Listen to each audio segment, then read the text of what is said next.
अस्सलाम वालेकुम dear learners, how are you all? Hope you are doing well. आज की वीडियो है एजुकेशन पार्ट 2 के मोस्ट इम्पॉर्टेंट टॉपिक्स के बारे में। मेरे पास ये बुक है मोहम्मद नियाज़ सिद्दीकी की। आपके पास जो भी बुक है प्लीज़ अपनी बुक खोल लीजिए। सॉल्व पेपर है, गाइड बुक है, उसका इंडेक्स देखिए क्योंकि मैं आपको बुक के टॉपिक्स बता रही हूँ।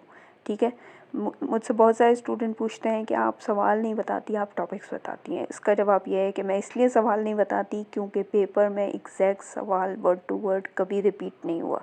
सवाल हमेशा घुमा के दिया जाता है ताकि आप कंफ्यूज हों और आपको समझ ना आए कि आपको लिखना क्या है। जस्ट सिर्फ आपको कंफ्यूज करने के लिए, और आप हो भी जाते हैं।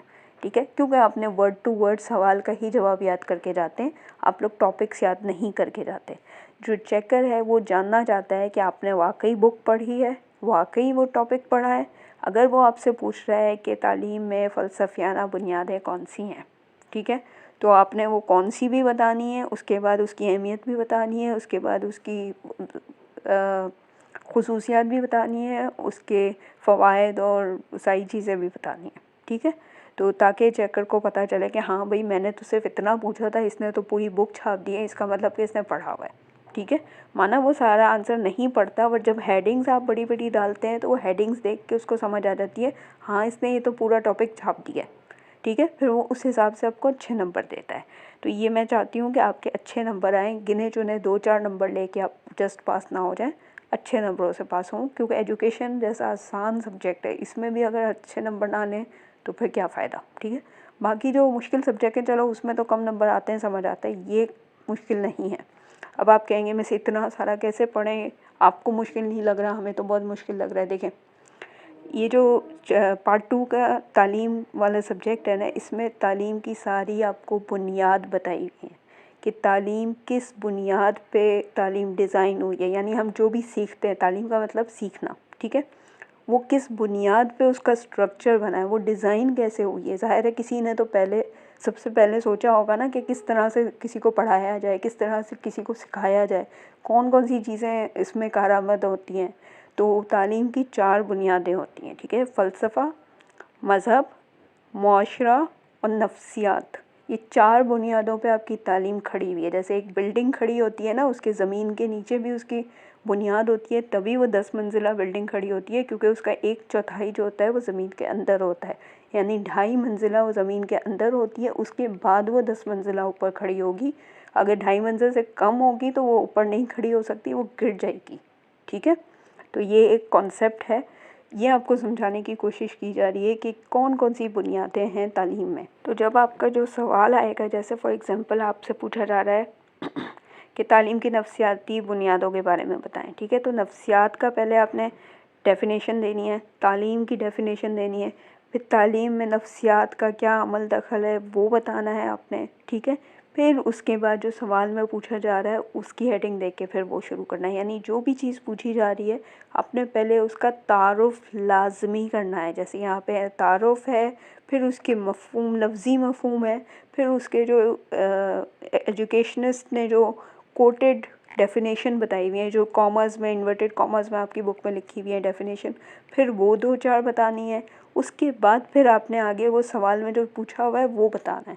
समझ रहे हैं मेरी बात?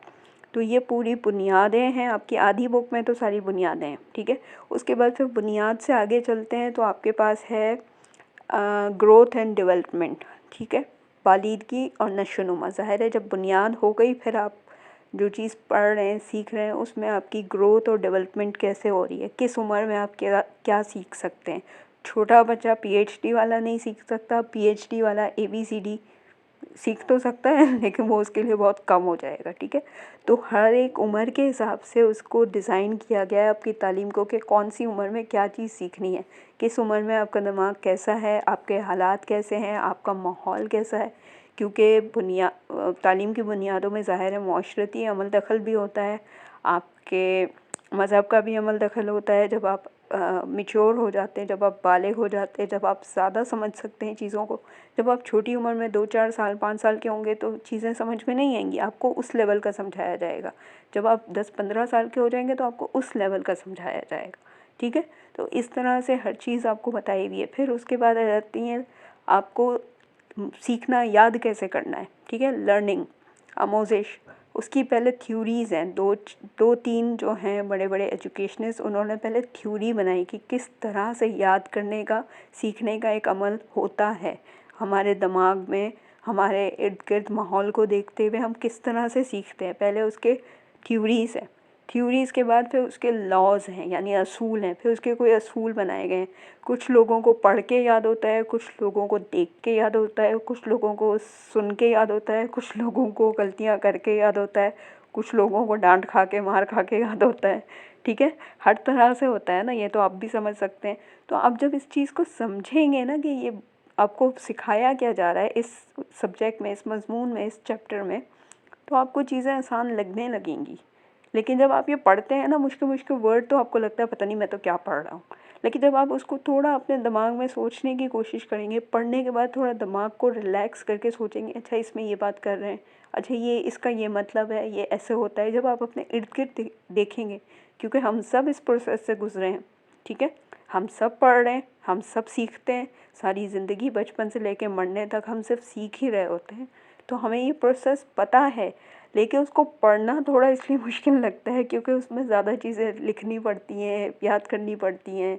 ठीक है, फिर उसके बाद आ जाता है आपका माशरती बुनियादें। ठीक है, माशरती बुनियादों में क्या आ जाता है आपका, सबसे पहले तो आपका इर्द गिर्द का माहौल, जैसे आप बच्चा सबसे पहले अपने घर में, अपनी फैमिली में सीखता है। ठीक है, फैमिली से तालीम हासिल करता है बचपन में, फिर उसके घर में जो उसके तौर अतवार होते हैं वो सीखता है, फिर जाता है वो स्कूल कॉलेजेस में, फिर सीखता है, फिर अपने इर्द गिर्द माहौल, दोस्तों यारों से सीखता है। ठीक है, तो ये एक पूरा एक समझ लें एक सर्कल है। ठीक है, एक साइकिल चल रहा है कि हर चीज़ थोड़ा थोड़ा थोड़ा थोड़ा इंसान के मरने तक इंसान को सिखा रही होती है, जिसको हम कहते हैं ज़िंदगी। ठीक है, ये पूरा एक प्रोसेस है।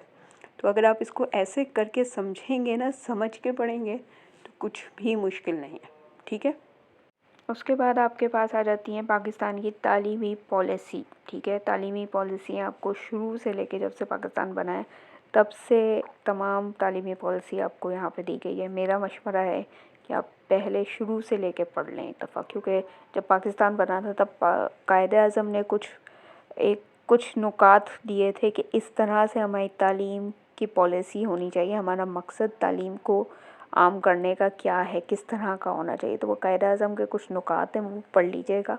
उसके बाद फिर आपके ये जितने मैंने ईयर्स दिए हैं तालीमी पॉलिसियों के, 3-4 दिए मेरे ख्याल से, वो आपने पढ़ लेना है। ठीक है, पढ़ने का मैं इसलिए कह रही हूँ क्योंकि उसमें एक एक दो दो तीन तीन चीज़ों का ही फ़र्क है, बाकी तकरीबन वही हैं जो कायदे-आज़म के नुकात थे।